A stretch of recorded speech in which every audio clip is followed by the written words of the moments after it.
Hi കൂട്ടുകാരെ, അതായത് CP upload എല്ലാവർക്കും വന്നിട്ട് സർട്ടിഫിക്കറ്റ് അപ്ലോഡ് വന്നിട്ട് എത്രയും പെട്ടെന്ന് റാങ്ക് ലിസ്റ്റ് വരും. ഏകദേശം പോയ വർഷമൊക്കെ പറഞ്ഞാൽ നവംബർ 15 റാങ്ക് ലിസ്റ്റ് വന്ന് ജനുവരിയൊക്കെ ആകുമ്പോഴേക്കും ഫിസിക്കൽ സ്റ്റാർട്ടായി. ഇപ്രാവശ്യം നേരത്തെയാണ്.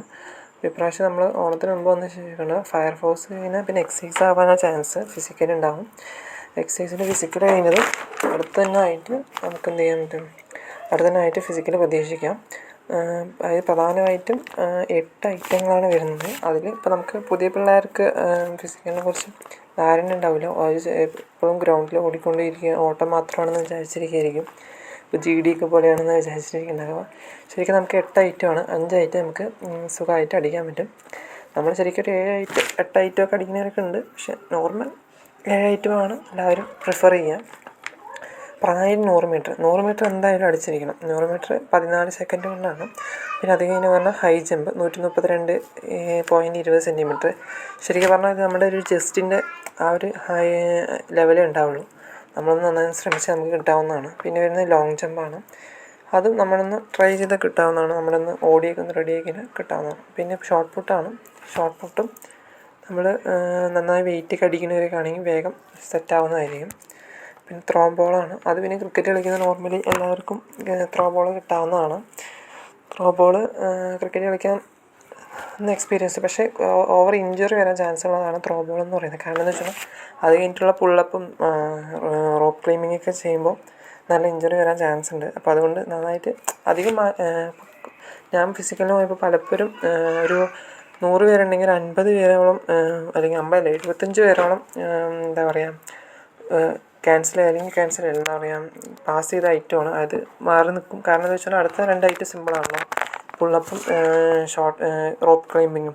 അതുകൊണ്ട് എല്ലാവരും മാറ്റി വയ്ക്കും. പിന്നെ 1500 എത്താണ്ടിരിക്കണം നല്ലത്. കാരണം എന്താ വെച്ചാൽ 1500 എത്താണെന്ന് വെച്ചാൽ എന്താ പ്രശ്നം വെച്ചാൽ ഫിസിക്കലി ഓരോ സ്ഥലത്തും ഓരോ സമയത്തായിരിക്കും. ചിലപ്പോൾ നമ്മളിപ്പോൾ പോയ പക്ഷേ ഞങ്ങളൊക്കെ IRB ഗ്രൗണ്ടിലായിരുന്നു. IRB ഗ്രൗണ്ടിലെന്ന് വെച്ചാൽ രാവിലെ ശരിക്കും 5:30 ആകുമ്പോഴേക്കും ഫിസിക്കലി സ്റ്റാർട്ട് ചെയ്യും. പക്ഷേ എന്നാൽ അതേസമയം പാലക്കാട് ഇവിടെ എന്താണ് മുട്ടിക്കുളങ്ങരയിലൊക്കെ ആണെങ്കിൽ ശരിക്കും പറഞ്ഞാൽ ഒരു 7 മണിയൊക്കെ ആകും. വെളുത്തിട്ട് അവർ എന്ത് ചെയ്യുന്നു 100 മീറ്റർ ഓട്ടിക്കണം. കാരണം എന്താ വെച്ചാൽ ഗ്രൗണ്ടൊക്കെ ഒന്ന് സെറ്റാക്കി അവരൊക്കെ ഓഫീസർമാരൊക്കെ എത്തുമ്പോൾ സമയം എടുക്കും. അപ്പോൾ 1500 എത്തുമ്പോഴേക്കും ശരിക്കും പറഞ്ഞാൽ ഉച്ച 12 മണിയൊക്കെ ആകും. അപ്പോൾ അതുകൊണ്ട് 1500 എത്താണ്ടിരിക്കുക. അതിന് മുമ്പ് തന്നെ എന്ത് ചെയ്യുക, ഫിസിക്കലി ഫിറ്റ് ചെയ്യുക. മാക്സിമം പറഞ്ഞാൽ ഹൈ ലോങ്ങും 100 മീറ്ററും പിന്നെ എന്താണ് ഷോർട്ട് പുട്ടും പുള്ളപ്പ് പിന്നെ റോപ്പ്. ബോൾ എറിയാൻ റിസ്ക്കാണ്, പക്ഷെ ബോൾ എറിഞ്ഞ് ക്രിക്കറ്റ് കളിക്കുന്നവരാണെങ്കിൽ വളരെ സിമ്പിളായി കഴിയും. ഇങ്ങനെ 8 ഐറ്റത്തിൽ 5 അടിച്ചാൽ മതി. 5 അടിച്ചു കഴിഞ്ഞാൽ പിന്നെ സ്റ്റാർസൊന്നും ഇല്ലെങ്കിൽ കമാൻഡോ ഒക്കെ ചെയ്തവർക്ക് അറിയാം സ്റ്റാറൊക്കെ ഉണ്ട്. പക്ഷേ ഇതിലങ്ങനെ സ്റ്റാറൊന്നുമില്ല. ക്വാളിഫയിങ് നേച്ചറാണ്. ജസ്റ്റ് പാസ്സായാൽ മാത്രം മതി.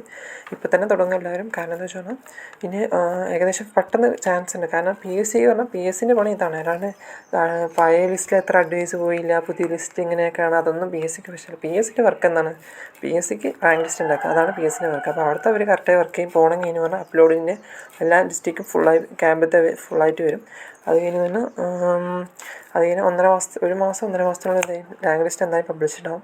പബ്ലിഷ് ആയി കഴിഞ്ഞാൽ പിന്നെ ഡേറ്റ് കിട്ടി. ചിലപ്പോൾ പോയ പക്ഷേ ഇപ്പോൾ കണ്ടില്ല നമ്മൾ ഇപ്പോൾ എക്സൈസിൻ്റെ അവസ്ഥ വെച്ചാൽ അതിനെക്കുറിച്ച് ഞാൻ പറഞ്ഞില്ല. എക്സൈസ് ഇപ്പോൾ നമുക്ക് റാങ്ക് ലിസ്റ്റ് വന്നു, പെട്ടെന്ന് ഒരു 2 ആഴ്ച കൊണ്ട് റണ്ണിങ് വന്നു.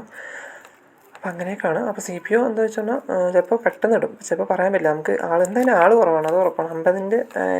50 അടുത്താണ് കട്ട് ഓഫ് വരുന്നത്. അപ്പോൾ എന്തായാലും കുറവാണ്. അപ്പോൾ എന്താ വെച്ചാൽ എന്തായാലും പെട്ടെന്ന് ഫിസിക്കലി വിളിക്കും. ഫയറാണ് 25-ാം തീയതിയാണ് ഫയർ. അപ്പോൾ അത് ഫയറാണ്. ഫയർ കഴിഞ്ഞതും പിന്നെ എന്താ എന്ന് വെച്ചാൽ എക്സൈസാണ് അടുത്ത എക്സൈസ്. അതായത് ചിലപ്പോൾ ഒക്ടോബർ 25-നാണല്ലോ സെപ്റ്റംബർ 25-നാണല്ലോ ഫയർ കഴിഞ്ഞത് ഒക്ടോബറിലൊക്കെ ചിലപ്പോൾ എക്സൈസ് വിളിക്കും. നവംബർ 1 ആകുമ്പോഴേക്കും ചിലപ്പോൾ CPO വിളിക്കാൻ ചാൻസ് ഉണ്ട്. കാരണം എന്താ വെച്ചാൽ അവർ അതിൻ്റെ വർക്ക് ക്ലിയറായി ചെയ്ത്. അപ്പോൾ അത് നമ്മൾ നന്നായിട്ട് ശ്രദ്ധിക്കുക. എല്ലാവരും പെട്ടെന്ന് ഫിസിക്കൽ സ്റ്റാർട്ട് ചെയ്ത് തുടങ്ങുക. അപ്പോൾ എല്ലാവരും ഓണത്തിരക്കിലായിരിക്കും. എന്നാലും വേഗം ഫിസിക്കൽ സ്റ്റാർട്ട് ചെയ്ത് മുന്നോട്ട് പോകും.